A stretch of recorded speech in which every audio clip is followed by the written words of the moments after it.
One of the things that really struck me was when you talked about Charles Saatchi and your time working with him.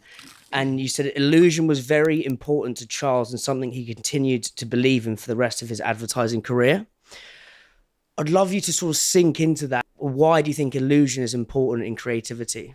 When you're dealing with reputation, which is basically what you're dealing with there, it is something that people have to appreciate fairly rapidly if you're in business. Mm-hmm. I have to appreciate fairly rapidly that this person I can trust or I value or whatever it might be. And Charlie was very good at understanding that from a very, very young age, that, how I present myself, the way I sound, the way I come across is fundamentally important.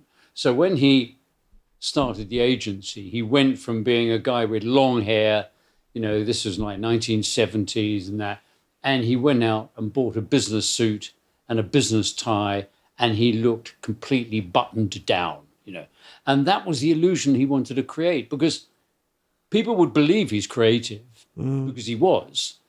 What they wanted to know was he reliable? And the business suit, the tie, buttoned down, the business approach communicated that. So that sense of kind of understanding how people are perceiving you, what they're expecting, the problems that they might have were fundamentally important. And he was brilliant at that, and an absolute master. And I so often, certainly if you're in a creative industry which is dealing with business people, you've got to understand how are they going to trust you? How are they going to value what it is you're working? And if you're the sole presenter, then you've got to make sure that you're the person that I can both believe in and that I can trust. Obviously, if you're walking in with a partner, you go, I'm the lunatic, you're the sensible one. And that way, then you get, it's like a comedy act, isn't it? Yeah. It's like, Morecambe and Wise, the straight man, the funny man. But if you haven't got that, if you are the kind of person who is seen as the leader, then you've got to make sure that they see you in the right way. And he was brilliant at that. What else did he teach you about sort of creativity that sort of soaked into your being and the way you view the world? I valued enormously the time I spent. Just bring up a little I valued enormously the time I spent working with Charles. I mean, we were both very young. But he was in How a old way. were you guys at the time? I was. Hold on, let me think. I was 21, 22. Wow. Yeah. Charlie was a couple of years older than me, 23, but he could have been 33. It was that. But what he was very, very good at doing was identifying the problem and solving it. So part of any creative brief is what really is the problem? Now, it might sound, it's obvious, isn't it? No, it's not always obvious. Understanding that is fundamentally important. He had that ability to focus, crucially important, of this is what we're trying to solve, this is what we need to do. Because people will come to you with ideas. Oh, here's a great idea. Yes, but is it solving that problem? And that's what he was very good at. The other thing that he was absolutely brilliant at, Charlie was very mercurial in many ways. And what do you mean by mercurial? Well, weren't quite sure where he was coming from. What was he doing? He said that. Did he really mean it? So, and that's, I'm not being sort of critical. That's the way he was. But the other thing he was brilliant at is that he made anybody who worked with him feel that they could be better. And that's a great quality, that he brought out the best in people and made them feel and realize that they could realize their talent if they were with him. And that created loyalty. And that loyalty, of course, is hugely valuable in any corporation. He didn't operate on the basis of fear at all. And it was all about the work. Is the work great? And if we were all working on an idea and he was working on it, I was working on it, somebody else was, he wouldn't pick his idea if another idea was better. Yes. That's one thing I wanted to talk to you about is, again, it's in your book, it's all about the work and making the work better. And I write every day. I write a newsletter and I'm obsessed with writing. One of my favorite quotes is by Ernest Hemingway, which is the first draft of everything is shit. And a lot of comedians have it on their laptops when they write, because it's like, just get it out your head. Yeah, sure. And actually an idea may be a seed and it may start here and it could take you here or there or anywhere. But I'd love to get into how you guys, and it can be any point in your career, make the work better. Because is it a question of, going on a walk or doing something completely random and then coming back to the work? Is it just locking yourself in a room? Any examples of how you make creative work better? Well, there are a number of things. Yeah. The first is constant dissatisfaction. Yes. It's never good enough. So you're always trying to make it better. And that's where, when you have a deadline, you have to stop. This is it now. The other thing is taste. And you can't teach that. You can't teach, that's good, it's not great. It's okay. And a lot of people would stop with okay. No, it's okay, that's good. You've done a really good job. That only took, 2 days, right? Really brilliant. But taste comes into it. Is that great? Is that really, really great? And of course, then on top of that is ambition. The ambition to be better than anything else out there. And that's what drives you forward, those things. And I mean, it's a sort of a constant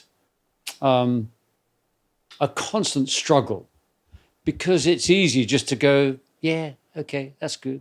I've always said, creativity needs bad weather, because, if it's lovely and sunny outside and, hey, it's wonderful and the beach is over there and surf's up and, hey, it's okay, it's good, let's go to the beach, let's go there, have a few beers, what are we worrying about here? It's only whatever, we're not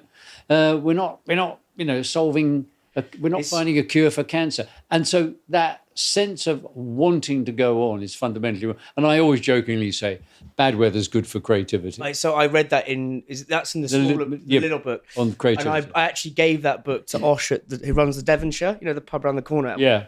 He's been on a couple of times and we talked about that quote and I was like, it's so true. Because, you think of Manchester or up north, I think the best bands, Stone Roses, Oasis, Joy Division, the Smiths, you need bad weather. I was exploring it with Osh, and he was saying in Ireland,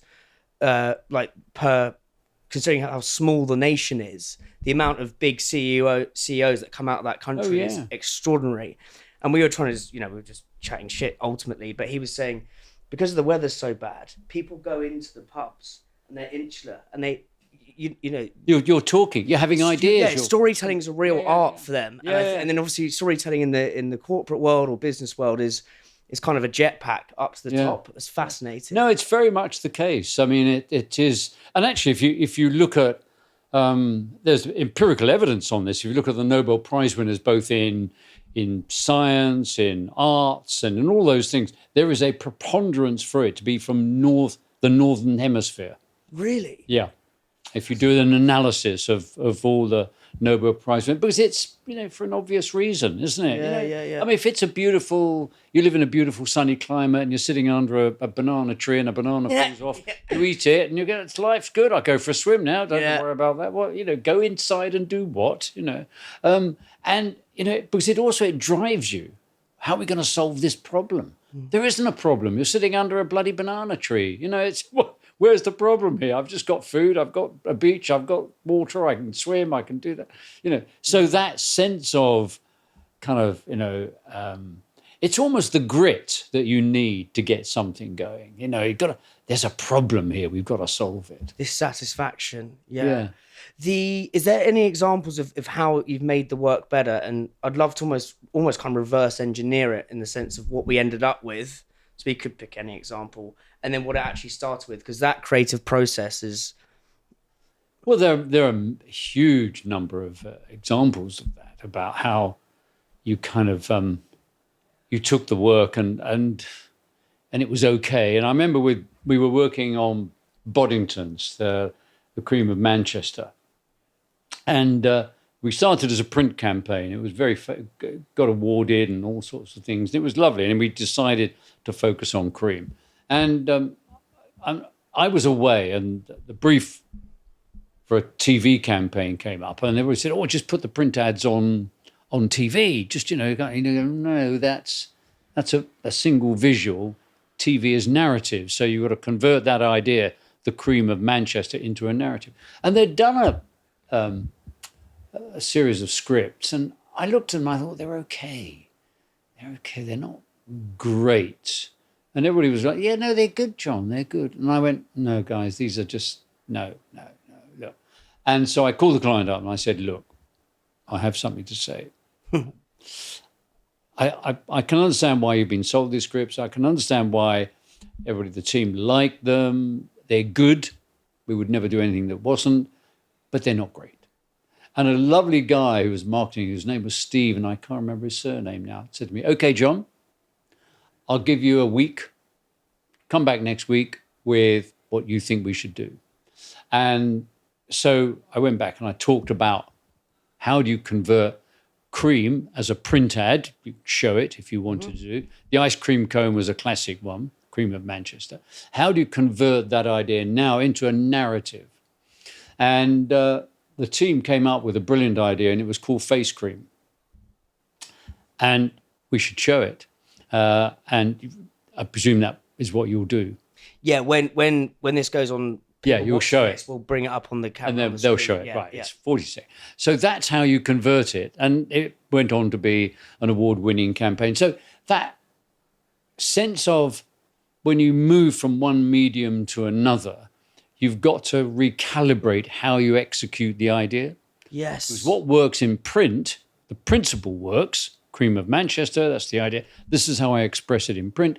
Now, how do I express it as a piece of narrative? And that's what we did with that. Yeah, I'll put it up on the screen because it's a gorgeous... the way. Yeah, the one about she dips her hand in and puts it on cream. Yeah. She's like... In terms of the selling of ideas, because I think we were talking before we hit record, you can have the best idea in the world, but if you can't sell it, then you're up shit creek, essentially. But Tim Bell, who you talk about on the book, and everyone said he's the ampersand in the Saatchi. Yeah. Talk to me about him. Why was he... Didn't you say he could sell condoms to a... I don't know what the... Condoms to a... Condoms to a Catholic priest. Mind you, I'm not sure... Probably that's not a great... I should think of a better example now, shouldn't I? But don't worry about it. It's fine. But talk to me about him. Why was he such a good salesman? What was... Tim, the genius of Tim, and I learned this from Tim, is the way he sold an idea. Is first of all, he understood the client's business. Yeah. So he really would be able to have a business conversation about the opportunities, where's the business going, what's the ambition, what are the roadblocks, all of those things on a business level. And then what he would do when he was selling a piece of creative work, that he wouldn't use kind of advertising terminology. He wouldn't use advertising terminology. He would feed back what the client had said to him, and he would use the client's words. So he would always use the client's words. So the client, therefore, realized he's really understood my problem. And once you've done that, you then kind of think this person may have the solution to it. Because they've understood the problem, they may well have a solution to it. And I've seen really outstanding creative people selling ideas where the idea has died because they use their language. Yes. Hey, this is really cool. It's, it's award-winning, and they use all their terminology. And the client's sitting there going, they've not understood my problem. They're doing something for themselves. You've got to make the person realize you have created something for them. Yes. To solve the problem that they've got. And Tim did that brilliantly. And I learned that lesson from him. So would he be not like a chameleon, like as in terms of he'd still be himself? No. He'd be very, very serious. Very serious, but in the nuances, if someone's using kind of big businessy language, then he would be using that back to them. He would be using back to them. If someone was using more kind of shareholders, return on investment, how the brand could be valued, what it could do for you. This is how you could progress. He'd use all their words. But then if it was someone more relaxed and creative, he'd kind of... Yeah, they'd be using creative words, and you can... And they didn't realize what they were doing, and they didn't realize that what they were actually doing was unselling the work, and you could see, clients sitting there going, what is this person on about? Yeah. And it's very important. I always said, language is a barrier to communication. Wait, say that again. So language is a barrier to communication. Now, I used to say that to the writers just to annoy them. But the wrong language is a barrier to communication, because you're saying one thing, I'm saying another. And you think the same word as I use the same word as you, but it means something completely different to me. So you've got to be absolutely sure that the person that you are selling something to really believes you've understood their problem. And that's why it's important to use their words in their way. Yes. I think, so many people in sales, they think, and I've definitely done this in previous roles, is you think I've got the best solution. So you just talk about the solution, and actually you could have the best solution in the world if the language is the barrier to communication. Yeah. If you don't have that empathy and connection, then it's all over. This is the guy I was interviewing yesterday, who's got the Eat Club platform. They just launched in London. Same thing, or same to this point, is he was saying, well, we've got this tech platform. We need to go and get it into businesses, restaurants, hospitality venues. You use Eat Club, you can do dynamic pricing. So the biggest roadblock we had when we started in Australia was that we got a load of salespeople selling to people in hospitality. They didn't get it. They then changed their whole sales team, so everyone has to have worked in hospitality. Because before he was saying, someone says, "Oh, can I speak to the general manager?" And the general manager in the bar is like, "Mate, just say I'm busy." But then as soon as they started hiring people in hospitality, they were like, "Oh, actually, we just need to walk through and say, hey, mate," And it's so. That's a very good example of it. Yeah, it's a perfect example of understand the industry. Yeah. You'll understand the dynamics. You'll understand the problems. You'll understand where the bottlenecks are. You'll understand when to talk to them. Yes. No, you don't talk to a barman at 11 o'clock. Yeah, I know it doesn't open till 12, but you know what they're doing at 11 o'clock? Might be, stocking the bar. They haven't got time to talk to you. They're going to open in half an hour. So it's very important. I mean, you don't necessarily have to work in the industry, but that's a very good example of why it's important to understand that person's problems. What else have you learnt about sales? Persistence. Yes. Yeah. I mean, there's a famous campaign we did for Levi's, which was called Flat Eric. And the brief was that, we'd had these wonderfully kind of macho heroes. And there was a feeling that maybe we've pushed that as far as we should push it. Maybe we should try something else. And we talked about relationships. Maybe, now we should project relationship rather than the single heroic figure. We sort of, used Brad Pitt before he became famous. So we had people like that. Anyway, and so the brief came in for that. And I thought it was quite interesting. Okay, how do I do this? And I thought the danger is it'll just be, a relationship thing, a kind of, they're famous relationships where two people buddy movies they talked about and that. And I thought, well, you've got to stand out in advertising. You've got to be something that, I haven't seen that before. And so we were developing the idea and we weren't getting very far. And a wonderful producer at BBH called Philippa Crane had shown me this director who had a fluffy puppet and a character he had a relationship with. And I thought to myself, now that could be a great relationship, couldn't it? That could be a great way of presenting a relationship. It's a guy and he's a fluffy puppet, but they have they're on the road. And so I said, right. So I got the team to write a script like Jack Kerouac's On the Road. And Neil Cassidy and it was Kerouac. And so I presented the idea to the team, to Levi's, and I said, I've got it for you. It's basically Jack Kerouac on the road, Neil Cassidy, they're out there, it's about that and about the clothes they wear. And of course, they wore Levi's and stuff like that. And the client's going, this is great, love it, love it, love it. Typical in a way, because they're kind of going, yeah, we feel comfortable with this. Great ideas often make people feel uncomfortable. That's why they're difficult to sell. So I was selling it to them and they were going, yeah, we can see it on the road, Jack Kerouac, yeah. And they went, great, love it, John. I said, look, there's just one thing I haven't told you. What's that? And I said, one of the characters is a fluffy yellow puppet called Flat Eric. And that's the relationship. This guy, cool dude, and a fluffy yellow puppet. And they did think I had gone mad. And they thought, you must be mad. A lot of people in the agency thought I'd gone mad. You sure about this, John? You sure this is going to work? And of course, you have to say, of course it's going to work. Deep inside, you're going, fuck knows if it is going to work, because it's really pushing the envelope here. Anyway, so it went back that second time. They went, no, John, we really, fluffy yellow puppet. No, I don't think it. And so the third time I decided, right, I can't go back and just do it again.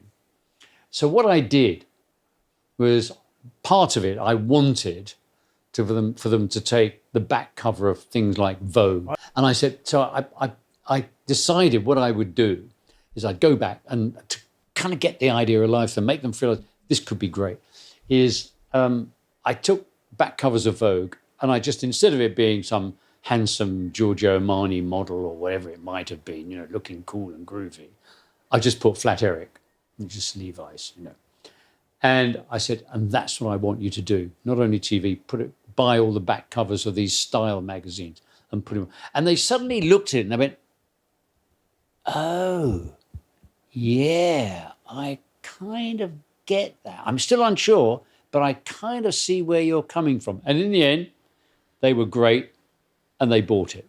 And it then became hugely They were great. It's very interesting because that's an operative word there. It takes two to tango. Well, it does. It takes bravery from both sides. They did trust us. They did trust that we had their best interests at heart, that we were trying to do something that would stand out, that would be distinctive, and that would capture people's imagination. And it did. It became quite famous. My friend Perry's got an agency called Big Fish, and he did the goo puddings.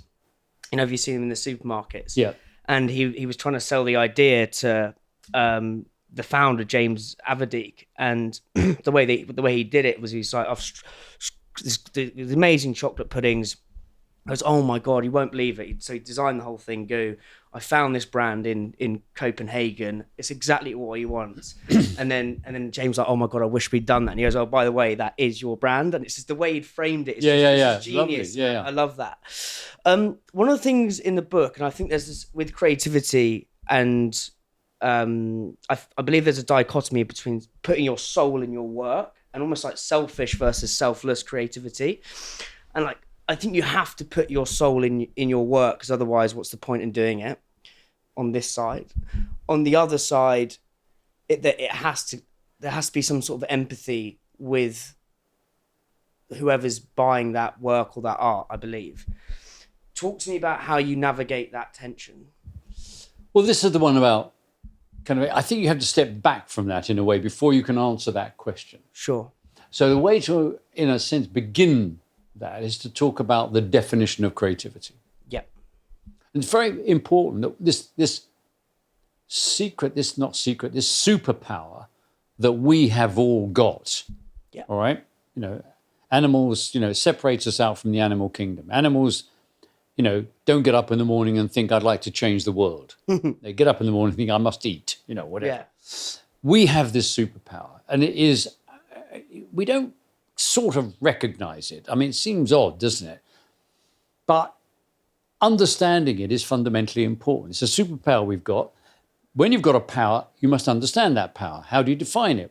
What can it do for you? How do you employ it? How do you engage with it? All of those things are fundamentally important. Now, if I say to somebody, okay, we're all creative, I accept that. Okay, yeah, right, great. Now define creativity for me. And what you tend to get is you'd get somebody going, oh, it's about getting people to look at things in a different way. It's to, take disparate things, put them together to make something different or something special or whatever it might be. And you go, no, that's the process of creativity. What is the philosophical heart of creativity? What actually is it? And so this is important. So you go, right, if it is that we're all creative, then you define creativity as an expression of self. That is creativity, because we're creative. Mm-hmm. So when we are expressing ourselves, that's us being creative. Now, I know when I do that, I get people going, oh, I'm not sure about that, John. Oh, okay. And I say, I understand what you're thinking right now. Okay, how many times have you heard a film director, a writer, a novelist, a poet, a painter, whatever, talking about their next piece of work? The phrase you'll hear more than anything else is, I wanted to say this.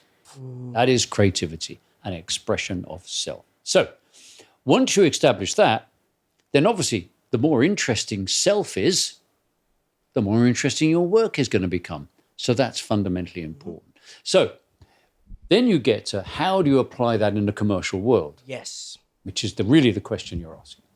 And you go, well, you obviously, the first thing you do is, so therefore it's impossible to separate self from your creativity. It is what you feel or think. So the first thing to say is, if you're working on something you disapprove of, then you shouldn't be working on it. Yeah. Whether it's in commerce or whatever it might be. So you can't do it. So somebody comes along and says, I can promote cigarettes and in, wherever, would you do it? No, I don't approve of that. You won't do it. So you've got to in life make some critical judgments about who you work for, who you don't work for. But once you're in a kind of modern advertising agency and you're working on soap powder to motor cars to fashion to they're kind of, everyday products, you have to have a sympathy. So therefore, what you're doing when you present and when you think about it, you think to yourself, well, what would I like? How would I like to be sold that? How would I think about a motor car? So you've got to be somebody who's very outward going, which great creative people are. You've got to be able to absorb things, take things in, have a point of view. Because creativity is about embracing everything. And the more you embrace, the more it feeds back into you, because you have a point of view about it. And therefore, you end up working on things and being able to work on things where you put your point of view across. Now, the answer there is if your point of view isn't a very good one, then you're going to fail. You can't invent that point of view. And in a way, people always ask this question about that. But all the great Renaissance artists had to do the same thing. Leonardo da Vinci had to paint the Last Supper. He had to, this is how I see it. I've been briefed. Michelangelo had to paint the Sistine Chapel. He had a complete disagreement with the Pope about certain things. But in the end, the Pope said, this is what you got to do. You might say, well, I'm an agnostic or I'm an atheist. Get up there and paint, Yeah. And artists have had to do that throughout history, So you understand how to adapt. You understand how to take your creativity and apply it to something. If you're a designer, you're designing a motor car, you kind of design, this is, it might be, if it's a family car, this is how I think a family car should be. You cannot separate self from the work you're doing. It's an impossibility. You can't do it. And then the answer is, of course, if you're not very good at doing that, you're not going to be very successful. Sorry, get a job as an Uber driver. That is the reality. Because, I always used to say to every creative team that presented work to me, I used to say, first question is, do you love it? And if they obviously would say, well, yes, of course we love it. We think it's great. I say, wonderful. Now, we know 2 people love it. Now, we've got to make sure 1 million people love it. So then you move from there on to, is my point of view one that's going to be accepted by millions of people? Matisse doesn't paint a picture and go, I don't know if anybody's, he paints what he likes. Yeah. Fortunately, Matisse had a point of view and an attitude that people went, wow, I love what Matisse does. He didn't go out and do some research and go, I think people like a lot of blue in paintings. I'm going to put a bit of blue in. They might like a bit of yellow. That could be good. No, he painted what he loved. And if you don't have a kind of a point of view that people find interesting and attractive, then you aren't going to succeed. There's a great line about writing, which is if you want to write a book that's going to be bought by millions, write it for one person. Yes. It's a great line, that. I think what I love about what you're saying, John, is art or creativity is an expression of self, but it only works when you've got a point of view. And to have a great point of view, you need to almost be like a sponge and absorb. Of course you are. and then I really believe like different inputs equals different outputs. Yeah. So if you go and read really weird things, Yeah. or go and just, I don't know, go and look at rabbits, or just Whatever, you're absorbing stuff. And then when you're going back and look at the work, it's different. So, Yeah, absolutely. And there was a great interview with J.K. Rowling, and I listened to it on the radio, and she wouldn't give any interviews until she'd finished all the books. Right. And the interviewer was talking about the books, and the interviewer asked the question. And the question was, when you're writing Harry Potter, he goes from the age of 8 to about, I have written 16. Yeah. 8 to 16. What age child did you have in mind when you were writing it? And her answer, I didn't. I wrote it for myself. That's the answer. And that, you've got to please yourself. Because if you're not pleasing yourself, how do you judge it? How do you evaluate it? How do you make it better? What do? You rely on somebody else telling you something? They say that, they say that. And also, I think there's if you look at like all the best performing bands and stuff, they only really ever played 10 of their songs. Yeah. But all the back catalogue, they basically wrote for themselves. Yeah. So I don't know, Rolling Stones, what they've got, I mean, they're not the best example because they've got loads of great songs. But if you go and watch them at Hyde Park, they'll play their 10 bangers. Can't Get No Satisfaction. Oh. Great songs. But all the back catalogue, which, there's loads of B-side tracks, that was written for themselves. But the ones that have made it mass market, as you could say, it still came from creativity as an expression of self. Yeah, of course it did. Yeah, and of course everything you're going to do isn't going to be genius. Yeah. Not every painting Leonardo did or Michelangelo did was genius. Picasso did some very iffy ones, What's work that you're really proud of that spanks your soul, but probably didn't have as much of a reception as some of the other stuff? I think in advertising, you're it is about the need to be popular. So you are aware of creating work that is sort of popular, but without being banal. I suppose the Levi's campaign was the campaign that got most kind of awareness. Yeah. I loved what we did for Audi, Vorsprung durch Technik. I loved that. We did some, I was creative director and I didn't do it personally right yet, but Johnny Walker and Keep Walking. I thought that work was just brilliant, absolutely great. And you kind of know, the one of the things that's great about advertising, how it's at its best. Incredibly simple, but profoundly deep. Because when you're writing something at that level or whatever it might, poetry is a bit like this. The only, we talk about where is it going to run? Is it going to run on screen or in print or on digital media or whatever? And I always say to people, look, there is only one space that matters. Only one space. And that's the space between somebody's ears. How do I get my idea into your head? And the way you get it into somebody's head is you write something that's incredibly simple, but when it goes inside their head, it begins to unfold.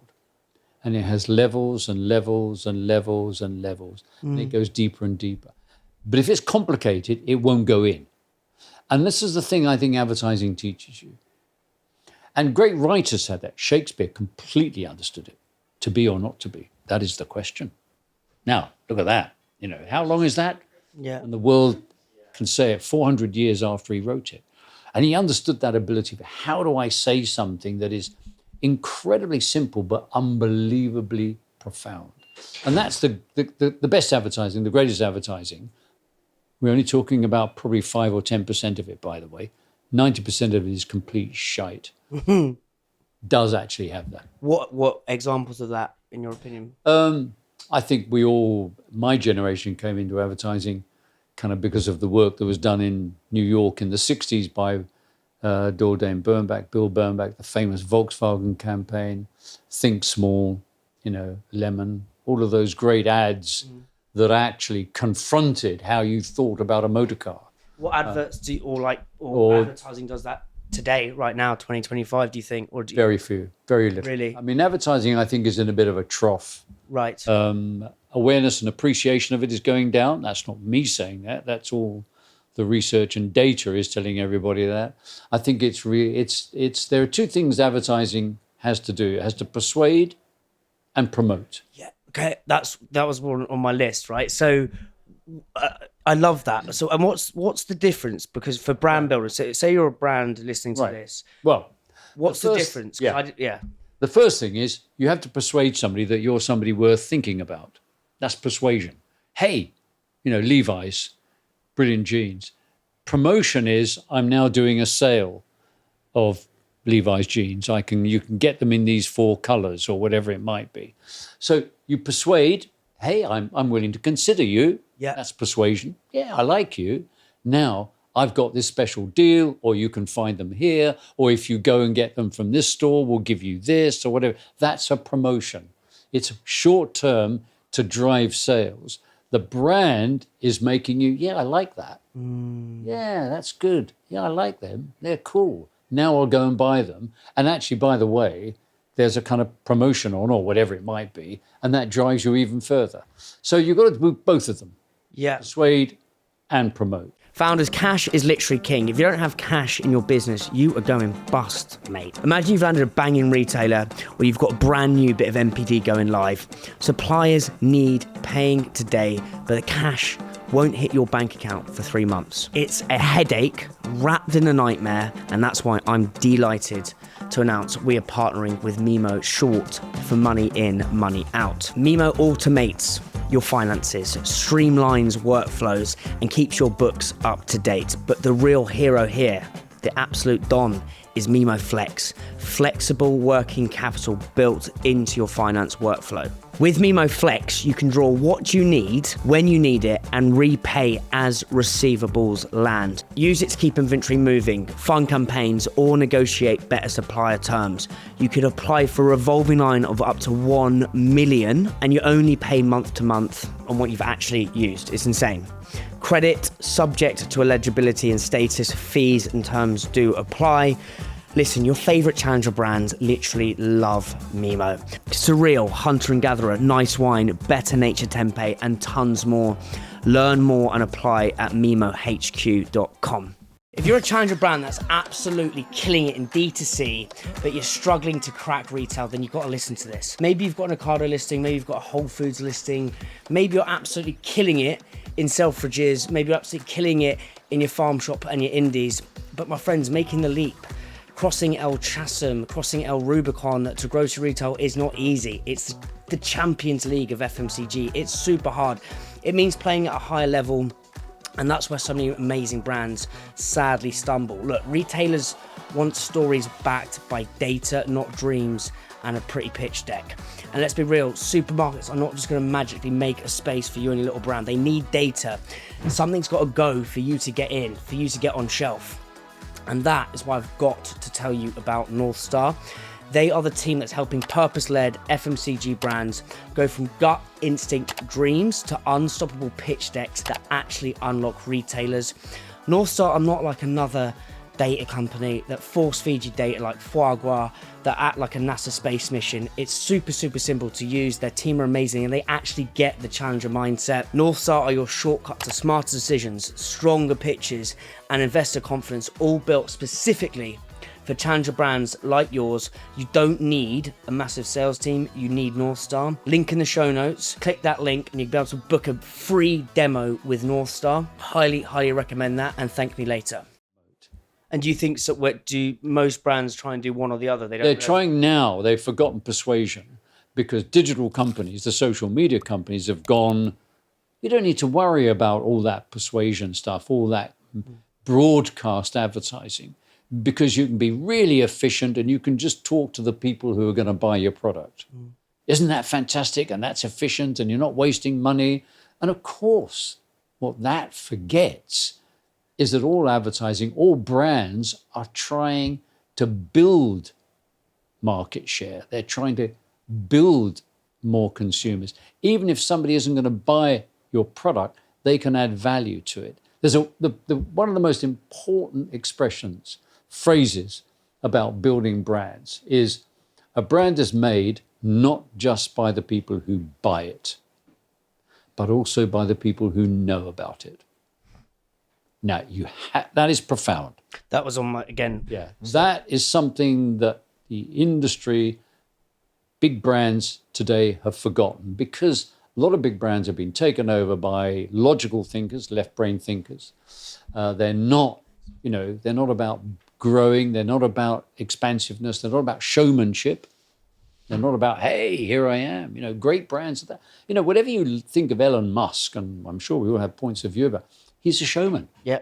And wow, he's out there talking about, now, I think he's gone a bit off the rails at the moment, but, creative value. But Richard Branson, very much the same. James Dyson, very much the same. Steve Jobs, very much the same. Showman, get out there, talk about it, make it happen. And that sense of you've got to kind of do that as well as then promote. Yeah. Then as well, we've got these deals, you can get it there, we'll put that with it, we'll do that. That's promotion.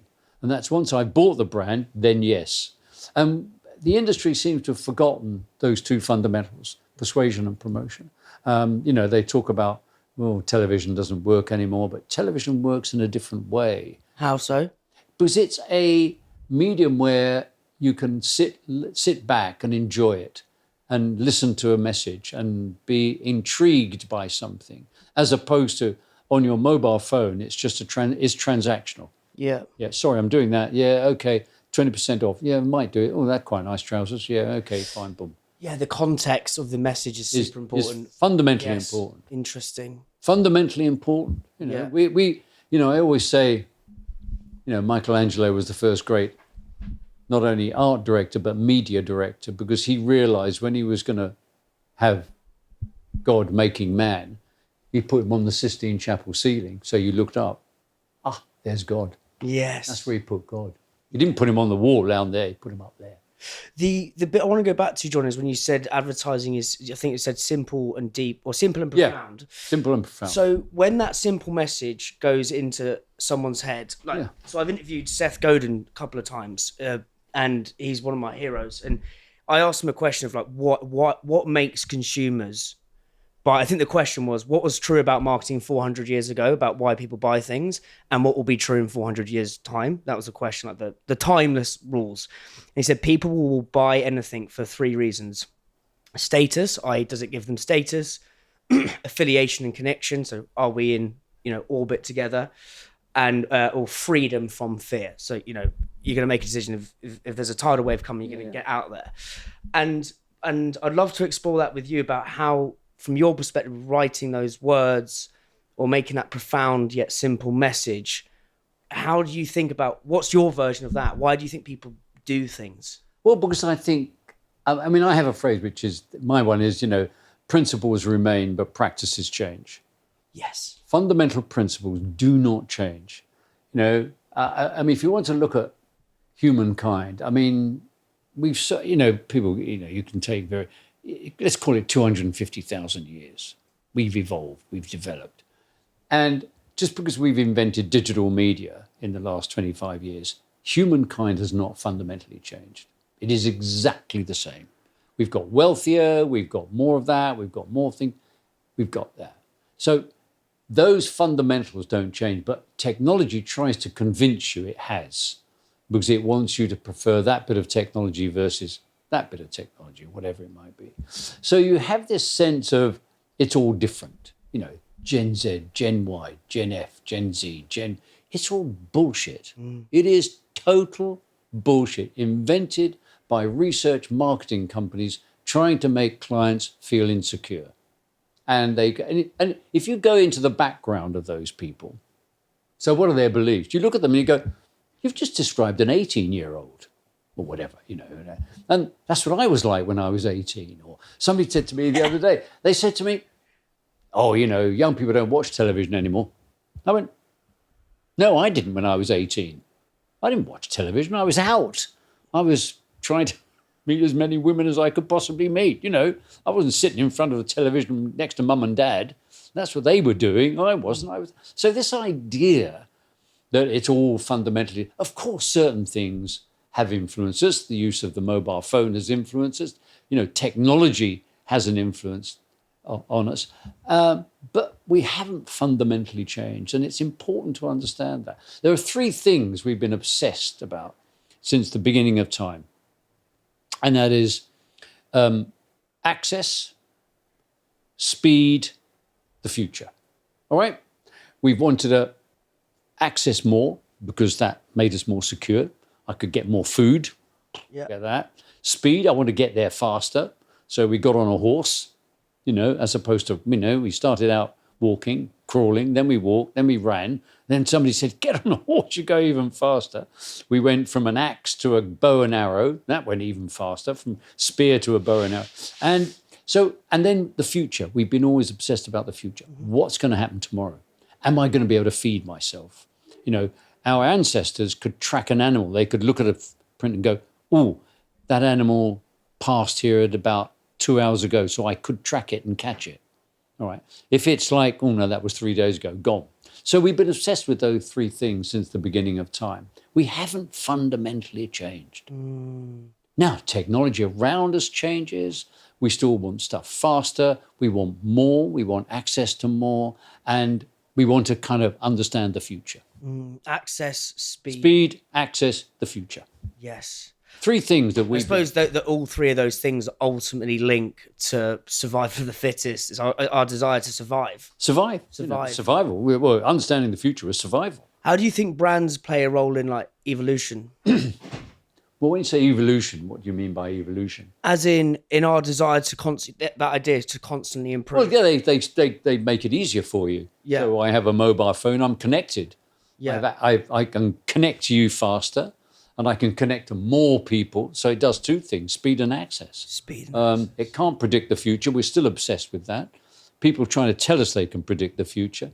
I remember somebody going, this was about 6 years ago now, there was a whole thing where with Google had done some algorithms and they'd worked out that, that we were going to suffer from flu or something because people were buying more cough sweets and well, look, I can predict the future. And I remember the senior marketing director of a very, very large, famous organization telling me and saying, John, it's amazing. We can now predict the future. And I'm working with Google on this and we can look at the algorithms. And apart from the fact that I thought he was fucking stupid, I went, I saw, he really had drunk the Kool-Aid. And obviously Google had done a very good job at selling him. And I said, so you can predict the weather? And he went, what do you mean? And I said, well, obviously the weather drives all kinds of purchasing decisions. If it's raining, I buy an umbrella. Yeah. If it's sunny, I buy some an ice cream. And we but he kind of believed that they'd done it. But that's the one thing that always frustrates us. There's a lovely phrase which says there are no facts on the future, and we have people who are constantly we all the time prediction. I predict this. I predict that. And I suppose ultimately the reason we want that prediction is a form of safety to survive. Safety. So, oh yeah, of course. I predict looking at the the leopard's tracks. I predict elephants coming. It's like, oh fuck me, if that elephant's coming, I'm dead. I'm dead. Yeah. So get out. Yeah. Yeah. And I suppose our desire. I've been reading a lot of Nassim Taleb's book, Fooled by Randomness, and he talks about exactly this, about how predictions are a load of bollocks, essentially. Yeah. And he tried. I think there's someone who predicted the Twin Towers happening. It's like, are you fucking crazy? But we post-rationalise. And of course you do. Like, I knew that was going to happen. Well, it's why we watch the weather forecast every day. It's a prediction. Now, fortunately, that one usually is right because you can get 24 hours ahead. But we're obsessed with the future. Yeah. And of course, therefore, then you've got people who are going to go, I know I can sell you the future. I can sell you the answer to that. And of course, we're susceptible to it, which is why this guy was kind of working with Google and their algorithms and saying we could predict the future. So future access, that's a really nice way. Future access and speed. With knowing those three basic human needs. Speed, access, future. How can brands manipulate well, then you work within that. So what you're doing is, you go to a supermarket, you access more food. You go on a holiday, you can access more fun. I've got more bars, they've got more of that. We're kind of obsessed with those things, and they interpret them. They translate themselves in lots of different ways, and we want to get there faster. You know. I want to ask some really inane 3-year-old questions because I think. But what would you say? What is an idea to you? An idea is a thought or plan formed by mental effort. That's a dictionary definition of an idea. An idea is a thought or plan formed by mental effort. I used to have it up in my office. So when somebody came in with a very sort of sloppy idea, I'd say, do you know what it says up there? It says mental effort. How much mental effort went into that? No, sorry, not many. Right, go away, come back again. Yes. So an idea is a way of changing people's minds. It's interesting. So I've got this. There's a great. Have you read the book The War of Art by Stephen Pressfield? No, I haven't. Oh my God, one of the best books of all time. But he talks about the war of art, which is ultimately he's got this idea of resistance, and resistance is getting in your way of writing your book, of doing your podcast, of doing your play. And he says the goal is this reason it's the war of art is we have to beat resistance every single day, and once we push and bludgeon our way through resistance, the creative ideas come and they blossom. And that's your point about with mental effort. Is it? Yes, with mental effort. Yeah, it with takes mental effort. And some people are lazy. We are naturally lazy. Yeah. We are. It's only survival which drives us not to be lazy. Because we don't do something, I can totally agree. And so I think I've got this thing where it's like sometimes when I'm writing in the morning, it's really painfully hard. And it's just like, I can't be fucked to do this, but I do it every single day. And then I'll go on a walk or I'll be doing the tea and I'll get a tornado or a flood of ideas. Like, how does that ever happen to you with your work? All the time. I mean, I always say... What is that, in your opinion? Well, because what it is goes back to, part of the process of understanding your creative being, understanding that it's an expression of self. So the more stuff you're absorbing, it's going in. And then what happens when you come to have to solve a problem and you hit a bit of a roadblock, you've just got to switch off and let all that stuff that's gone in and go for a walk. Yeah. And I always say I do my best thinking when I'm not thinking. And my brain, it pops in like that. Ooh, that's an interesting idea. Or you see something, you go, that's very good. And that starts a process going. A conversation can start a process going. And that way you then get to a solution. But one, you've got to be allowing stuff to come in.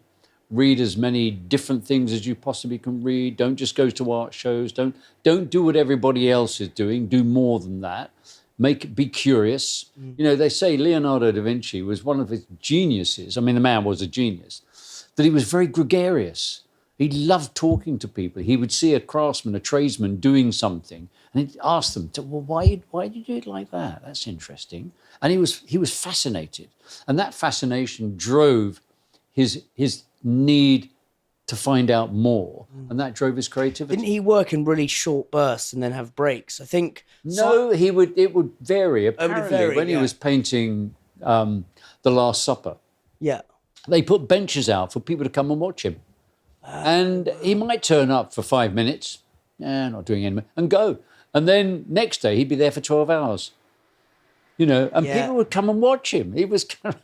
Yeah, I like that idea of there's no, it's not like an 8-hour day. It's when it is funny. There are two great documentary series one could watch. One is the Peter Jackson movie on the Beatles. Oh my God, yeah.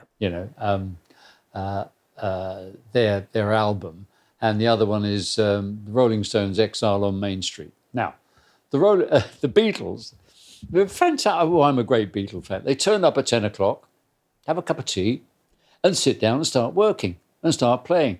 They stopped for something to eat at 1 o'clock.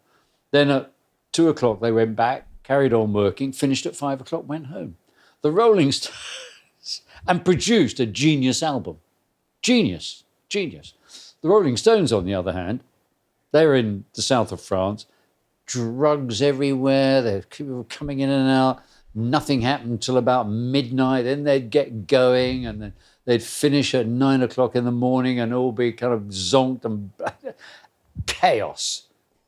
Out of it, a genius album. There is no absolute right or wrong. It's what you feel you like doing. Who do you prefer, the Beatles or the Stones? I love them both. I mean, I thought, I suppose in the end, I think they're both just absolutely brilliant. I think in the end, I admire the Beatles because they were able to go from one genre to another genre to another genre to another. They constantly reinvented. They reinvented. And that takes huge courage to go, I've done that. I'm not going to do that anymore. I'm going to do this. Picasso had that. Picasso went from, I'm not going to do cubism anymore. I've done it. What's I going to do? I'm going to redo it. I'm going to paint a portrait like this. So he creates Dora Maar. And they all did it. It was only 9 years. That's what I find crazy. Well, it was slightly longer because, of course, they were in Berlin. Okay, yeah. Yeah. Oh, sorry, Hamburg, I should say. They were in Hamburg. Yeah. So they were kind of working together. And then you're quite right in a way. It was, a 10-year period. But then I do say that most creative careers last 10 years. Yeah. They have 10 years when they do their great work. And then if you're lucky, you're in an industry where you can go on repeating what it is you did in that wonderful flowering, that great moment of creative expression. Like music, Mick Jagger and Keith Richards wrote Jumping Jack Flash in, I don't know, it was 1968. They can go around the world singing it today and, they'll be very successful. Now, the problem that you have is if you're in an industry, creative industry, where you have to come in every day and have a new idea, how do you solve that? So how do you go, I'm going to go from a 10-year career to a 15, 20, 30, 40-year career? That's one of the big challenges. How do you do that? Because I think there are a number of creative longevity is something I want to be doing this for a long time. Well, there are a number of things that you can do. It's in my little book on Hegarty on creativity. I talk about reread that, and a number of them are one, stay curious. Yep, that's fundamentally important. Surround yourself with great people. It's inspiring. Only look at great work, because if you read shit, you'll think shit, you'll create shit. All right? That sounds very kind of elitist, but I'm sorry. What are your favorite books, or like what? Oh, I keep reading amazing books. I keep reading them. I don't, I could go back and talk about. Yeah, because I'd love to just know for me. Yeah, no, a book I love was written by a man called James Stevens, and it's called A Crock of Gold. I think you can just get it. Crock of Gold. Wonderfully philosophical, mystical book. It's just, I thought, wonderful. So don't become, you've got to be an optimist. Cynicism destroys creativity. And there are a few more that you can do. And if you indulge in those, then, or if you live by those things, then you will extend your creative career. But the trouble is, people become, I don't know why it is, they become cynical, they stop trying. I suppose laziness sets in. I think curiosity is so important. Fundamentally important. Is like, to me, everything. It's constantly be curious. Yeah. The one thing I wanted to ask you about is with the Rolling Stones example, is kind of, you must have been part of that when they were in the zeitgeist, and I'd love to know what role you think alcohol has in creativity, for good, bad, or ugly. Because I think now we're at this place where people like lambasting booze, and I don't know where I sit on that scale, because I like a drink, but equally I've done time sober, and I don't know where I stand. But part of me thinks like Churchill won us World War II, and he was smashing a bottle of whiskey every night. So I'd love to know what your thoughts are on that. There's a very good friend of mine, Stephen Bailey, and I remember having a conversation with Stephen about it, and he's a cultural commentator. And he said to me, there is no record of any great artist who didn't drink or take drugs or whatever. Now, I'm not advocating you do that. Yeah, sorry. Actually, but I think creative people embrace life. And I don't think I wouldn't advocate drugs. You could argue alcohol is a drug. Oh, okay. But you could, this sense of elevating yourself, the sense of taking yourself out of somewhere and going somewhere else, I think it's very fundamental to the creative spirit. And I think because there is a generosity in creativity Oh, I love that. that I love, because it's trying to embrace, it's trying to include you. It doesn't want to, creativity doesn't want to exclude people. Yeah. It wants to include. You don't write a book and go, I'm sorry, I don't want, those people to read it. You want everybody to read it. You paint a picture, you want everybody to go and see it. You make a movie, you want everybody to go and see it. You don't go, oh, no, not for you. Pricing, brands do that. Rolls-Royce doesn't want everybody to own a Rolls-Royce. Or Gucci doesn't want everybody to wear whatever it might be. But creativity wants to include. So I think that sense of generosity is there. And I think creative people in themselves are generous people. They're not narrow people. So I think some essence of opening you up, the spirit, communicating, relaxing, enjoying things is fundamentally important. And if that tends to involve, I talk about alcohol more than drugs, because drugs can be, I don't smoke, but I don't consider a spliff to be a really serious drug. It's too stupid. I think does help people. Now, I am actually reading a brilliant book called 3 Shades of Blue. It's about 3 genius jazz musicians, Miles Davis, John Coltrane, and Bill Evans. Right. And they all became heroin addicts. And that was unbelievably damaging. Yeah. And jazz musicians in the 50s did it because Charlie Parker was a heroin addict. Who's Charlie Parker? He was great, one of the all-time great jazz musicians. Right. Cool. Developed a style of jazz called bebop. And his ability to play the saxophone, the alto, at a level which was like unprecedented. And it was because suddenly his brain was connecting in a certain way because of heroin that, was nobody had ever heard it like that before. And other people followed him. And that was, I think, in the end, very, very damaging. So, like everything in life. It's interesting. On the Beatles side of things, when you listen to their discography, they're my favourite band. I'm just like, my mum's a Scouser as well. So like, there's something, they really speak to me. But the album when they did all the, when they were basically off their nut on acid, essentially. Yeah. But the way their music changed. And if you listen to, it's all like happy at the beginning. Yeah, that's right, yeah. And it just shows. I want to hold your hand. Also, want to hold your hand, like Helter Skelter. Yeah. I mean, they basically pull the plugs out. That one song creates death metal, and it's just genius. And what's the one they pulling the synths and they're playing it back to front?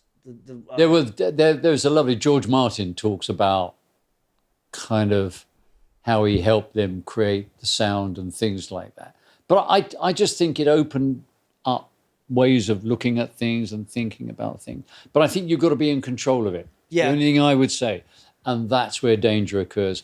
But hey, listen, if you're a racing driver, you've got to go as fast as you possibly can. You might come off the track. The difference between winning and losing is, taking that corner at 200 miles an hour, you win. At 199 miles an hour, you lose. Yeah. And at 201 miles an hour, you come off the track. Yeah, it's almost like voraciousness and like obsession are when is very positive, and so and that can turn negative. And so you have to make the decision. You have to make the decision. Careful. It's like the 27 Club, Jimi Hendrix, Kurt Cobain, Amy Winehouse. Yeah, it goes on, doesn't it? Yeah, it's interesting. And then, so that's like, I'd say, as kind of the elitist level of creativity, it's sort of some of the best in the world, Beatles. In terms of, I was having lunch with Rory Sutherland the other week, and I was talking about what was it like, when people, it was kind of the Mad Men era of people going out on the slosh. And he basically said a lot of people are sort of functioning alcoholics. But, well, in terms of kind of in general with booze and creativity, what was that period like for you then versus now? Well, I think there was not in terms of you like getting boozed up. No, but I think there was a conviviality. Yes, okay, that's a beautiful word. Yeah. People sort of say, "Oh, you went out for long lunches." We did, and we talked about ideas, and we talked about what are you doing and why are you doing it. And out of that came thoughts, ideas. It came ways of doing things, excitement, and I think just look at the work. The work is, 1,000 times better than all those people who sit in front of a screen and have a Pret sandwich for lunch. And, let the work do the talking. Yeah, so almost as like, you're saying creativity is generosity. Yeah. Being in those generous, convivial environments. Inspired you. You talked about the difference between persuade and promote. Because we've lost the long lunches, we're obsessed with promotion, but we can't do persuading. Yeah. That's interesting. And I think I think what's happening is there's a kind of the Taliban thinking has taken over. You mustn't do this, you mustn't do that, you mustn't be this, trying to tell you how to behave. It's like language. We're now in a situation where people get offended by certain words. And these people are like the Taliban. And I was very interested. I'll tell the story, actually. And I was it's about 4 months ago, maybe a bit longer. Anyway, this year. And I was called up by the BBC, and they, the producer there, they were going to do a documentary series on denim. And part of it was going to be the selling of denim, which they contacted me because of the famous Levi's campaigns. And, anyway, we were having a lovely conversation. And this producer, the female producer, said to me, so, when you sold Laundrette, how did you go about selling it? Because it's a very, it was a very profound idea and changed all kinds of things. And I said, well, actually, when you look at it, advertising is 80% idea, 80% execution. Most creativity is like that. Now, my maths, I was never very good at maths, but I can tell you that makes 160%, which is nonsense. And we were talking about it, and I said, well, if you look at Laundrette, it was a very, very simple idea. Guy walks into a laundrette, he takes his T-shirt off, he takes his jeans off, he puts them into a washing machine with some stones, and he sits down next to a great big fat man. And she said, oh, you can't say fat man. And I said, why? So it's not acceptable. So I said, so now I'm being truthful here. What I should have said, but I was so stunned by this, I thought, what?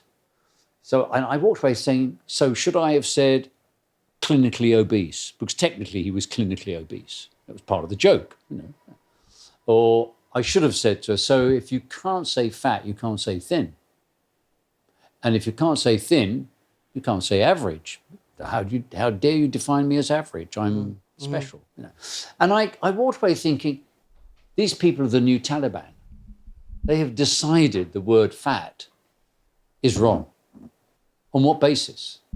So you can't say fat swallow anymore, or fat boy slim. Cool, he does both, of course. So you got that.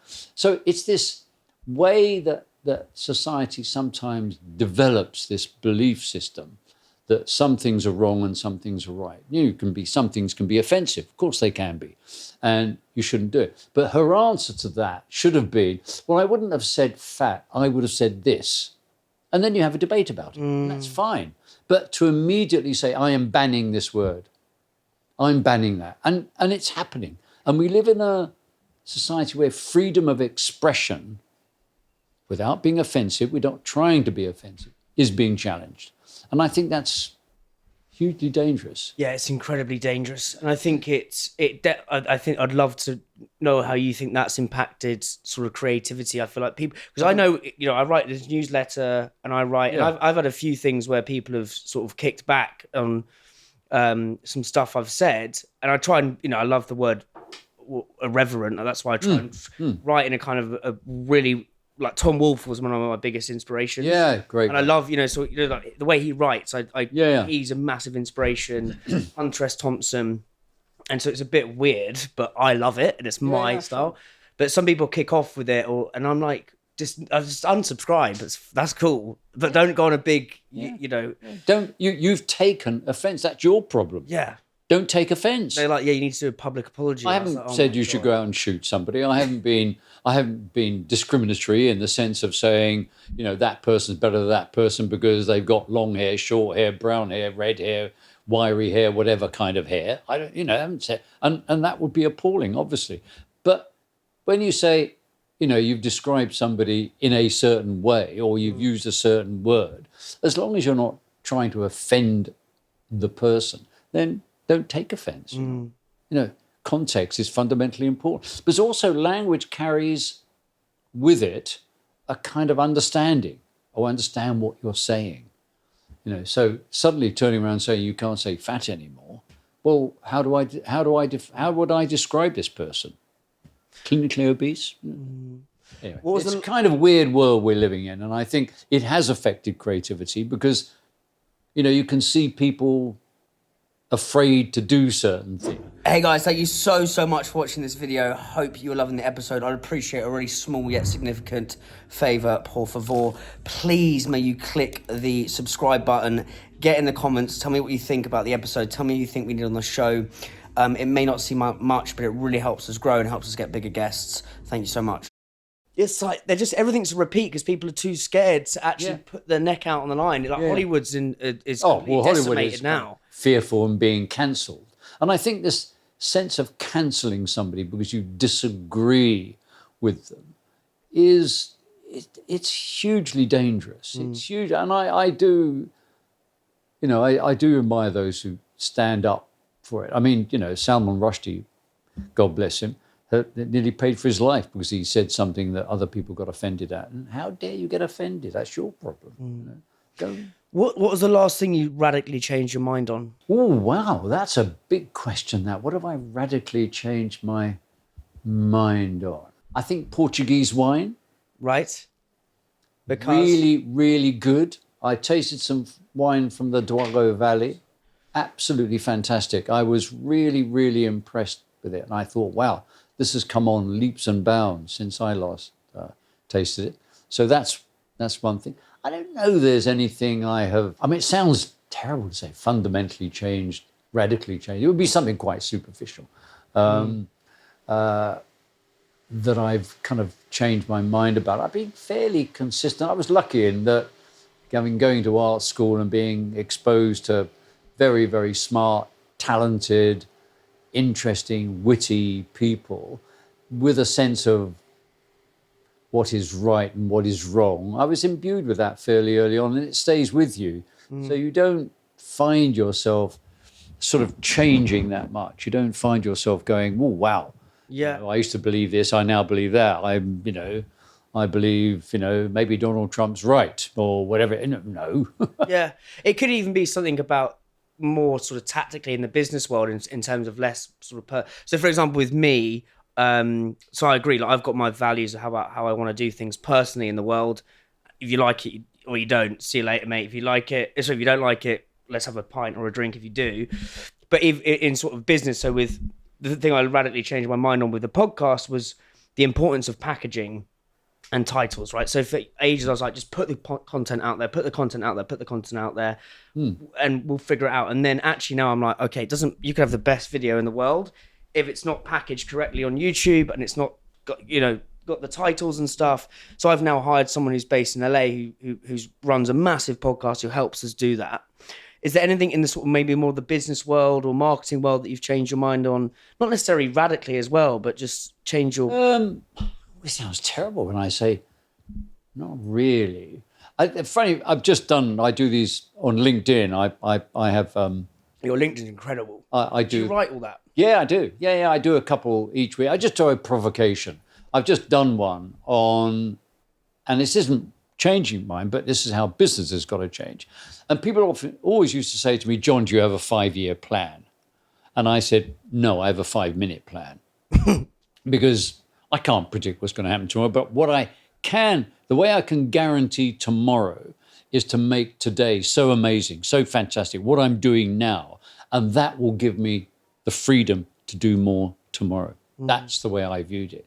And I was reading a thing, it was on the weekend, it was either the Sunday Times Business Review or the Observer Business, that there is a business advisor saying, forget the 5-year plan.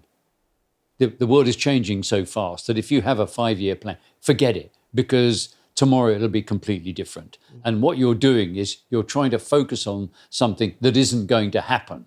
And the world and then you'll miss the opportunity that's coming up in front of you, because you'll say, well, it doesn't fit in with my 5-year plan. So what's the point in having a 5-year plan? And so I love that. That's really I think that's not quite an answer to your question, but it is something that I used to say this, and people used to say, oh, John being just, a typical creative person would say that, wouldn't they? And now business people are saying, forget the 5-year plan. Who could have thought of, who would have predicted COVID? How did that change your business, So I think we live in their point was too, we're living in a world which is moving faster and faster and faster. And that ability to predict is disappearing. But what you can do is create something amazing today that will give you the right to be there tomorrow. Yes. What are some of the brands right now that you believe are doing that? I think I talked about Oakley as a great brand. The oat milk company did a fantastic job at creating that.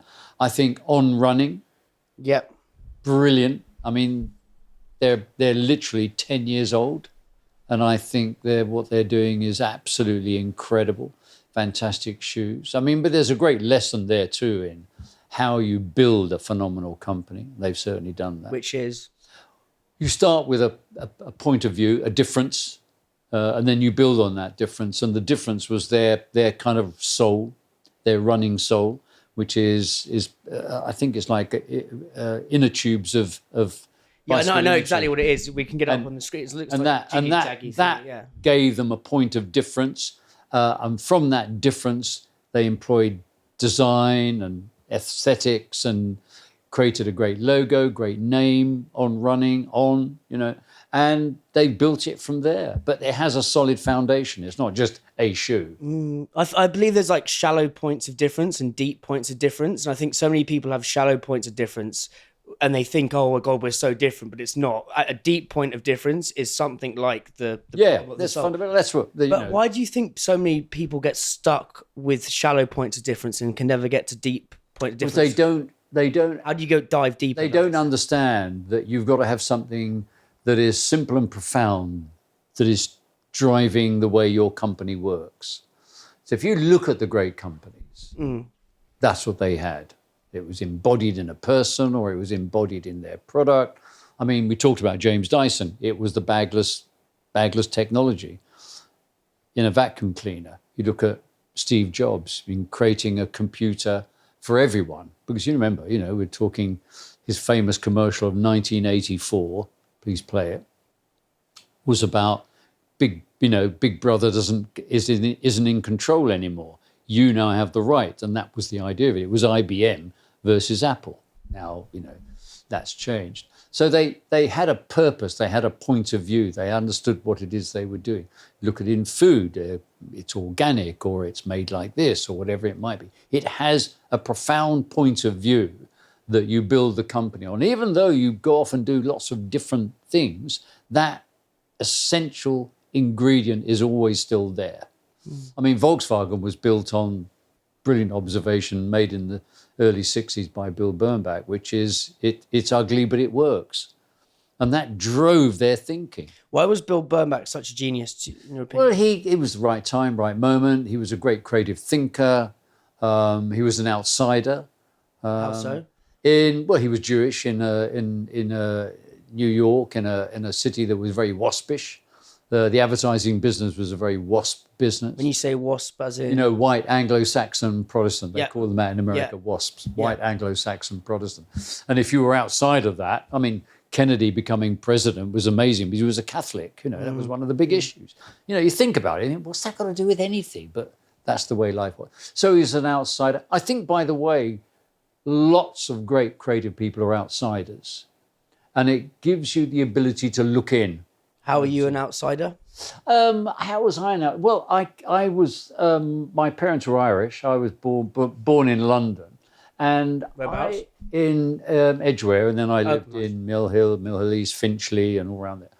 But I think what it gave me was I realised there was a kind of an Irish way of being, and then I'd leave the home, and my other friends would be, around me, and I realised it was different. And you became an observer, and you observed it, and it was. I thought back about it because I thought about wonderful language. And we had my aunt who lived with us, who was from Cork as well. And she would say things in such an amazing way. And I never heard anybody say things like that. Phrase of her is life's not worth living once you're dead. And I remember my brother and I looking at each other, hang on, wait a minute, I'm just trying to work this one out. Yes. Aunt Nora, could you just talk me through that one again? Life's not worth living once you're dead. And it was a wonderful way of saying something. So you were aware of that sort of use of words. Then you went outside and you heard words used in a different way. And I think it helps your creativity. Do you still feel like an outsider? No, but if you're born with that, it gets into the system, it doesn't leave you. I don't feel that now. But I sort of, I suppose in a way you could argue that when I came into the creative industries, that creativity was seen as a sort of, well, I suppose we ought to have it in a way. And so in that sense, you were an outsider, trying to convince people of the power and the need of it. Yeah, it's so interesting what you're saying. Why do you think people, and this is what I was speaking to Ben about downstairs, and sorry for listeners, you're co-founder of Garage Soho, is we were sort of saying that with the business creativity, your other business is, I don't know how we've got to the situation where they don't see it as a tool, that they see it as this kind of ethereal, I don't know. Why have we got to that situation? Because they don't understand it. What do they not, what's the common misconception? Well, they can't define it. They don't understand there are two types of creativity, pure and applied. And if you don't, nobody in life wants... Pure and applied? Well, pure creativity, there are two types. I'll go back over that. Yeah, go back. Yeah. Two types of creativity, pure and applied. Now, what's pure creativity? Pure creativity is painting the Mona Lisa. Yep. Right? Thinking up The Simpsons. Yep. Boom. Matt Groening or whatever his name is, brilliant idea. Or designing the Guggenheim in New York. Pure creativity, out of the mind of Frank Lloyd Wright, this amazing building. Applied creativity is writing the 32nd episode of The Simpsons. I've got the characters, I know what they're all doing. Now my job is to kind of keep them interesting, keep the plots fascinating, driving it. That's applied creativity. Working out how the staircases function in the Guggenheim in New York. You're applying creativity to that. We've got to work like that. It's aesthetically got to be in sympathy with that. That's applied creativity. And they tend to be two different types of creative person who do that. Not completely. It's not a science, this. It's not an either or. But they tend to be. And so, the pure creative people don't want to work in a group. Don't want to come in and sit around with a brainstorm session. Applied creativity is, we work in a group. We get, influences. You're designing you're talking about the characters in the Simpsons, and maybe Marge could do this, and maybe you could talk about that. Yeah, maybe not, maybe that. What about this? What about that? Or you're designing the staircases in the Guggenheim, and somebody goes, well, you could reform concrete like this, and we could twist it like that. Oh, that's interesting. So they tend to be different people. Right. And it's very important in the creative process of understanding that, to know how to employ people because you're trying to employ them. By and large, brainstorm sessions are a waste of time. They never really work. Why do you think, I've sat in them before and I'm just like, this is pointless. But I think what I was saying, we should just go on a 4-hour lunch break and go and look at some weird shit. And then that's the way to actually do it. But you see, that sounds irresponsible. I know, it does, because you've got left-handed brain people running things, and they would view that as irresponsible. Right-hand brain, but that's a really good idea. Maybe we should go and just look at some weird shit and talk about it. And that might come up with an idea. But go back to your original question. Because there's one thing you have to learn in life. Nobody wants to look stupid. All right?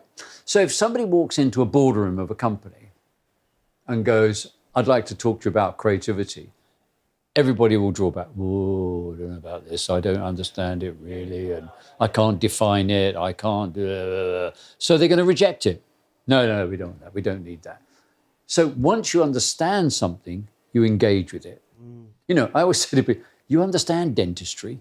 I don't have to explain it to you. Understand it. You get toothache, you go and see a dentist. Brush your teeth a bit more, dental hygiene. You're less likely to need to go to the dentist. You understand it.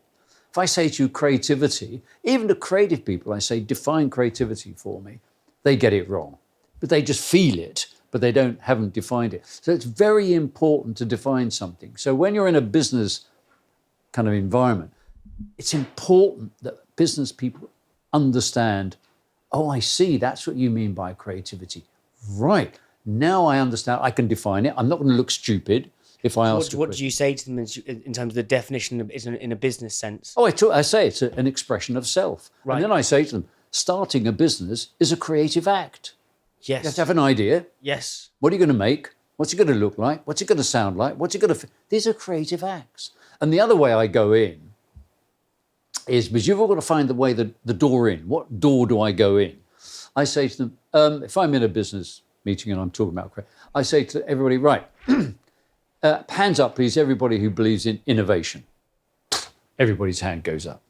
I say, thank you. So you all believe in creativity, because creativity is at the heart of innovation, all right? I go back to two types of creativity, pure and applied, right? Innovation. So you've got to find a way of a door in. And this is what I'm doing with the business of creativity, helping businesses understand that creativity isn't something to be fearful of or something that, well, occasionally we do it. It is crucial, fundamental to your business and its future, and especially in an AI world.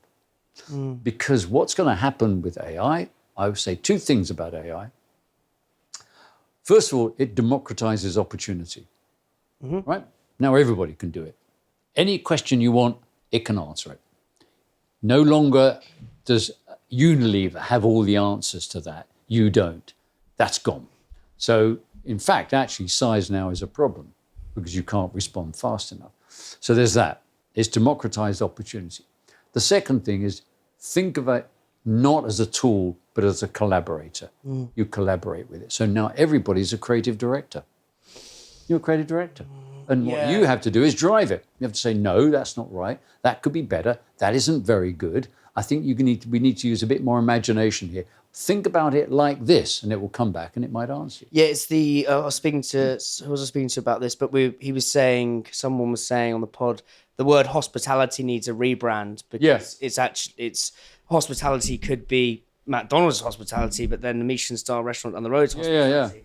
And we were saying the same with artificial intelligence. It should be called like co-intelligence or... Yeah, well, it is called artificial. Remember that. We forget it's called artificial. So I say, so now imagination becomes fundamentally important. So unless you understand how to engage with that, unless you understand how to act with it, then you are going to be at a major disadvantage and your business isn't going to move forward. Talk to me about Paul Smith and your relationship with him. What's he taught you about creativity? Well, I think the great thing with Paul Smith, the fashion designer, is he's got that wonderful combination of business, like Charlie did, Charles Saatchi, business and creativity. He understands how to link the two together. And that's quite unusual, because often you have a partner who does that. You know, you look at a lot of fashion designers and they have a partner who does that. Paul has done it on his own, which is just brilliant, with his wonderful wife, Pauline, of course, which we shouldn't forget. But I think what he's got is he's got that ability, that childlike ability to stay connected and that ability to have fun. And I think it feeds into everything he does. And I gave a talk last year at IKEA, and it was brilliant. And I was there. They were having an away day and they'd invited all kinds of people. They wanted me, obviously, to talk about creativity. And they wanted, they had done this piece of research on play. And they had something like 3 child psychologists there. And one of them was from Exeter University, and she was absolutely brilliant. And she talked about play and the fundamental importance of play in developing personality and character.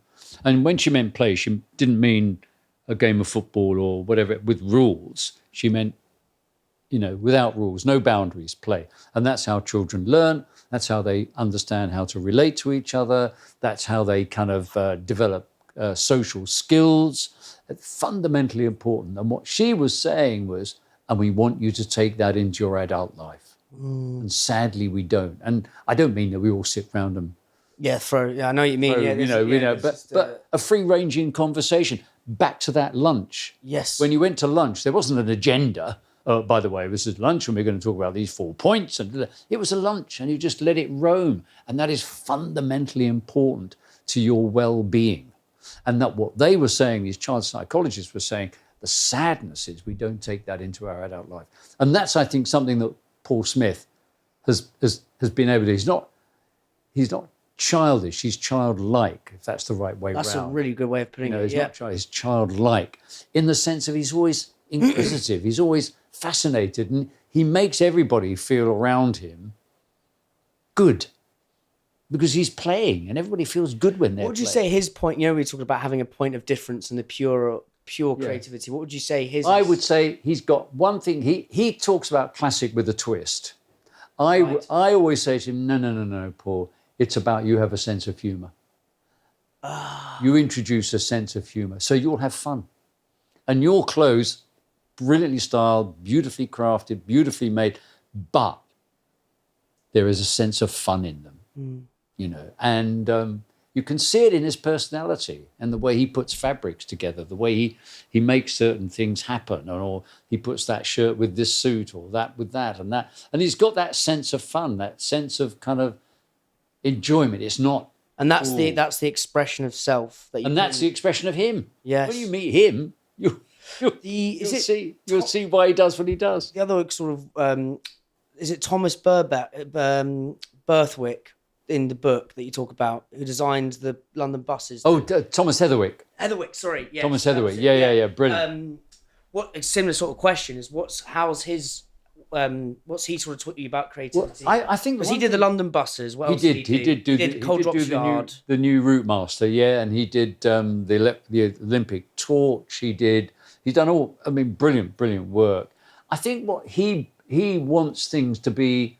He has this thing about beauty, right, and about how something makes you feel. Yeah, and he talks about. He's just done a book about how a building. It isn't just a functional object. It isn't there just to... It's there for people to look at and feel good around. And he talks about beauty and how beauty infects you, which I think is very... And that's what drives him. And it's just great. I think he's genius. He wrote the book Blandemic, didn't he? Yes, right. Yeah. But bland things are just... they're not adding anything back. Yeah. It's like we look at a beautiful tree and we see the light coming through it and we go, wow, that's beautiful, isn't it? That's lovely. Well, a building, in a sense, should be doing similar things. A few more things, John. Then we've got to go. Yeah, we've got to go, but I love this conversation.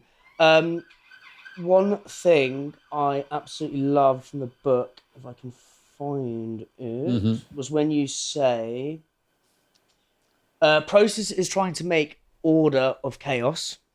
Creativity is trying to make chaos to create order. They are opposite ends of the spectrum. Talk to me about that. Well, it's very... I'll do it. I do another way. I got a question, and the question was from the audience, but I was giving it to... What's the difference between a designer and an art director? Right. I mean, that's a very good question. And I said, the difference is this. A designer is trying to create order out of disorder. Wait, sorry. Designer is trying to create order out of disorder, so it looks beautiful, it's elegant, it works, it's that. The colours are all, beautiful, and I can see if it's signage you're doing, I can see the signage, I can work my way around the airport. Yes, I see that. Trying to get order out of disorder. That's what designers are often doing. Whereas an art director is trying to create disorder out of order, because an art director is kind of like he's got, she's got one opportunity to hit you, so I've got to do something very different. So I'm not trying to create order, I'm trying to stand out. And that's the difference between an art director and a designer.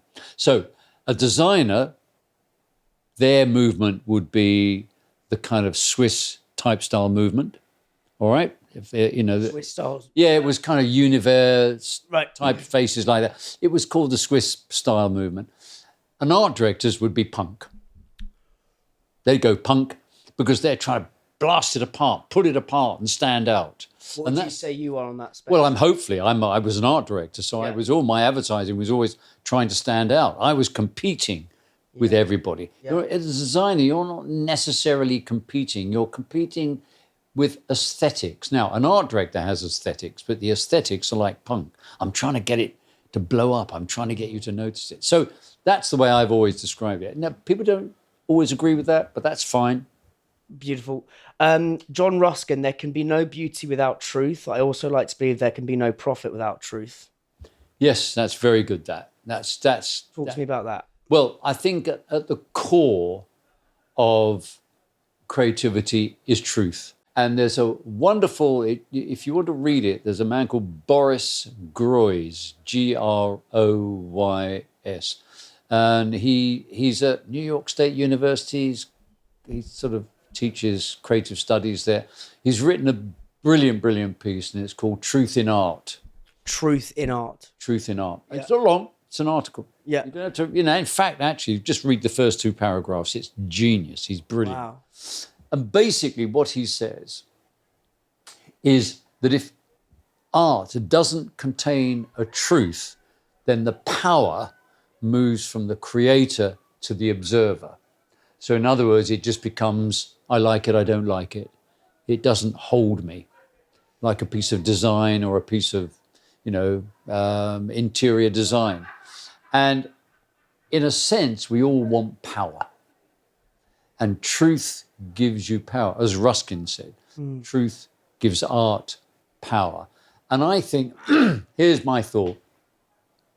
They say, what is the meaning of life? Mm-hmm. Now, if you've read The Hitchhiker's Guide to the Galaxy, finally they got it, and it's the number 42, which is wonderful. Well, I think it is the seeking of truth. That is the meaning of life, apart from reproducing and keeping the species going and having fun. The Greek philosophers had that. I think the other one is we're here to seek the truth. And in art, truth gives you power. Any examples of that? Well, every great piece of art. Yeah. Guernica. Yeah. No, I mean in brands, like, so say Camden Town Brewery. Camden Town Brewery, yeah. What was the truth in that? The truth in that, we come from Camden Town. Yes. And everything that represents. We are going to be truthful to Camden Town. Yes. That wonderful place of, that launch commercial we did for them, which was about Camden, about the kind of place it is. That's who we are as a brand. It oozes into the brand. It goes into the brand. Great brands that's their truth. What is your truth? It is fundamentally important, especially where we're constantly being told we live in, a fake world and fake news. And Couple more questions. What's one sentence you'd want on your gravestone? Timing's everything in life. I just ran out of it. So that's beautiful. That is so good. And then this is a question I ask to all guests. What's one truth you believe that most people would disagree with you on? Oh, gosh, that's a good one. That most people... God, that's a hard one, Dan. That is really difficult. What's one... Because I tend to be around people I like and know, and we tend to roughly kind of agree on things. I'm going to be a bit contentious here and not say that. Yeah, answer it however you want. I'm going to answer this in a completely different way. I am completely confused about why people believe in religion and why they think... I'm often told when people say, I'm a religious person and faith is very important to me. I go, yeah, fine. But I kind of go, well, why do you believe in a book, when they talk about the Bible, that's so full of the most appalling things in the world? Why should I hold that up as a means of a way of living my life? I don't understand it. And they say, well, what do you believe in? And I say, I believe in the creative being, the ability to create and make beautiful things. And that's why I admire William Shakespeare. He didn't write once about religion. He wrote about the human condition.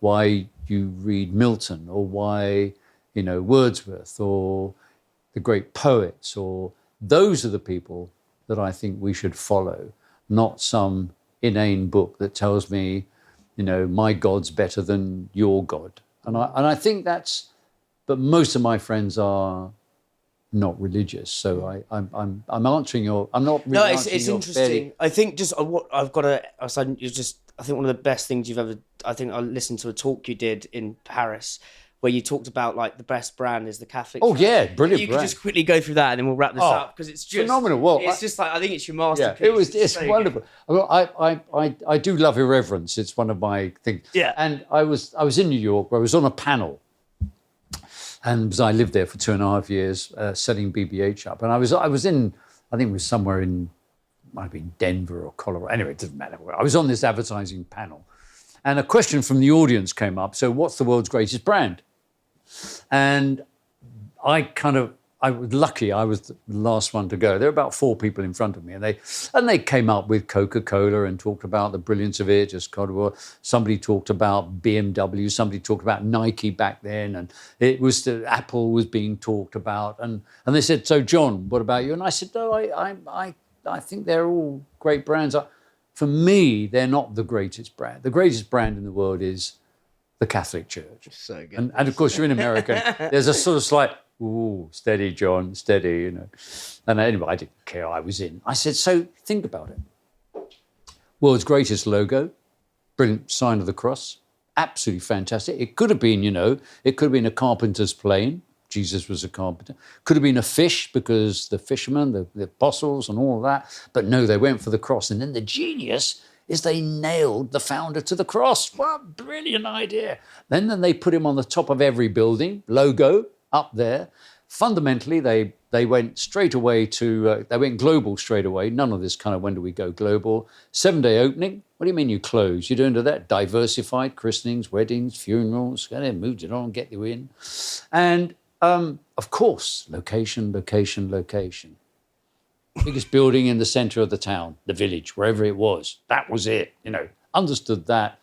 And worked with the greatest artists, worked with the greatest painters, to propagate the church, Had to go there once a week, just to reaffirm your faith, just like people go to an Apple store today. I worship at the temple called Apple. Catholic Church was there before. Through the line thinking. Church was built on the sign of the cross, east-west, the sunrises, and just absolute genius, the greatest brand ever. And saw a bit of competition, the Puritans came along and Seventh-day Adventists and whoever they might be, they all came, like that. Every brand has a bit of competition, Nike had a few competition, nothing like the Catholic Church. 2,000 years old, still going strong. And what were they selling? Faith. A very modern brand, because so often we're buying things today that you can't see. I can't see my bank anymore. I have to believe it's there. I use, I'm on Vodafone. It's vibrating air. I can't see Vodafone. I can't see Google.